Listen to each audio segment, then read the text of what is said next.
اور نماز شب یہاں پہ پڑھا کرتے تھے، اور اس نماز کے بعد مناجات پڑھتے تھے۔ نماز شب کے بعد ہمیشہ مولا مناجات پڑھتے تھے، وہی مناجات ابھی ہم پڑھیں گے۔ ہم یقیناً ایک دن میں اتنی نمازیں پڑھنے کے عادی نہیں ہوتے کہ انسان تھک جاتا ہے انسان، لیکن مولا علی علیہ السلام فرماتے ہیں کہ جو بھی انسان عمل کرتا ہے اس کا اثر باقی رہتا ہے۔ اگر ہم کوئی معصیت کریں گے، کوئی گناہ کریں گے، اس کا اثر بھی باقی رہے گا، اور اگر کوئی اطاعت کرتے ہیں، پروردگار کی محبت میں کوئی کام انجام دیتے ہیں، تو اس کا اثر بھی باقی رہتا ہے۔ حضرت ذوالقرنین جو اللہ کے انبیاء میں سے ایک نبی ہیں، انہوں نے پوری دنیا کی سیر کی، اور جہاں پہ بھی جاتے تھے پورے لشکر کے ساتھ جاتے تھے۔ سورہ کہف میں پورا ان کا واقعہ موجود ہے۔ بس ایک چھوٹے سے واقعے کی طرف میں آپ کی توجہ دلوانا چاہتا ہوں کہ ایک دفعہ وہ ان کا لشکر جا رہا تھا اور گھوڑوں پر تھے، اور ایک دم سے اندھیرا ہوا اور پورا لشکر رک گیا۔ گھوڑوں کی ٹاپوں کے ساتھ، قدموں کے ساتھ کچھ چیزیں ٹکرائی، جس کی وجہ سے پورا لشکر رک گیا۔ تو سپاہیوں نے پوچھا کہ یہ کیا چیزیں ہیں کہ جو گھوڑوں کی ٹاپوں سے ٹکرا رہی ہیں، اور جس کی وجہ سے پورے گھوڑے رک گئے، پورا لشکر رک گیا۔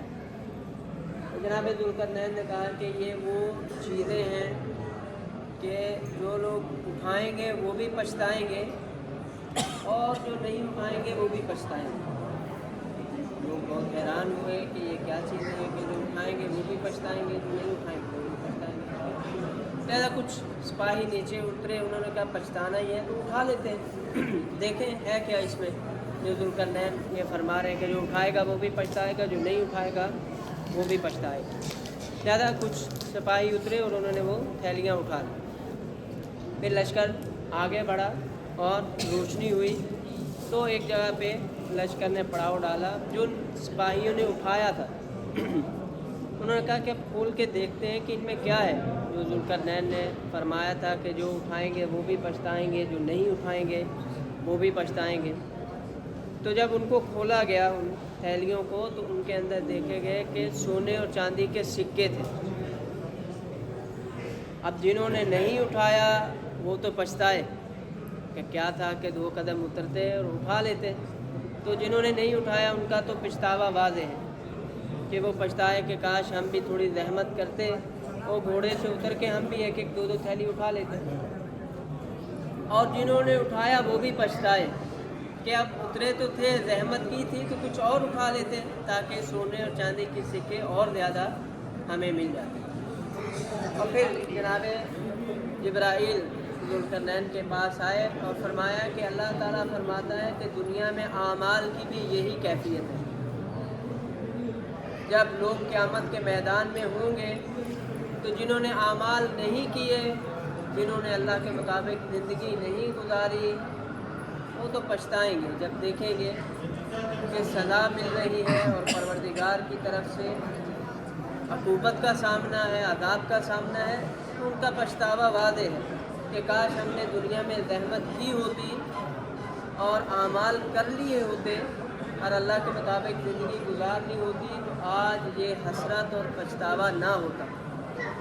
اور قرآن کہتا ہے کہ وہ حسرت کریں گے کہ پروردگار ہمیں دنیا میں واپس پلٹا دے تاکہ ہم نیک اعمال کریں، اور اللہ فرماتا ہے کہ میں اگر ان کو دوبارہ بھی پلٹا دوں تو یہ پھر بھی دنیا کی زندگی میں مگن رہیں گے۔ لہذا جنہوں نے نہیں اعمال کیے وہ پچھتائیں گے اور ان کا پچھتاوا واضح ہے، اور جنہوں نے اعمال کیے ہوں گے وہ بھی پچھتائیں گے۔ جب ایک چھوٹے سے عمل پر، ایک چھوٹی سی نیکی پر اللہ کی طرف سے اتنا بڑا انعام دیکھیں گے تو حسرت کریں گے کہ کاش ہم نے اور زیادہ اطاعت کی ہوتی، کاش ہم نے اور زیادہ بندگی کی ہوتی، کاش ہم نے اور زیادہ نمازیں پڑھ لی ہوتی۔ جب 1-2 رکعت نماز پر اتنا زیادہ ثواب ہے، اور پڑھتا تو نہ جانے پروردگار کی طرف سے کیا کیا انعامات ملتے۔ تو لہذا یہ دنیا ہے، وقتی طور پہ انسان تھک جاتا ہے اعمال کی وجہ سے، لیکن اس کا اثر قیامت والے دن ظاہر ہوگا کہ جب انسان پروردگار کی طرف سے بہت بڑے بڑے انعامات پائے گا۔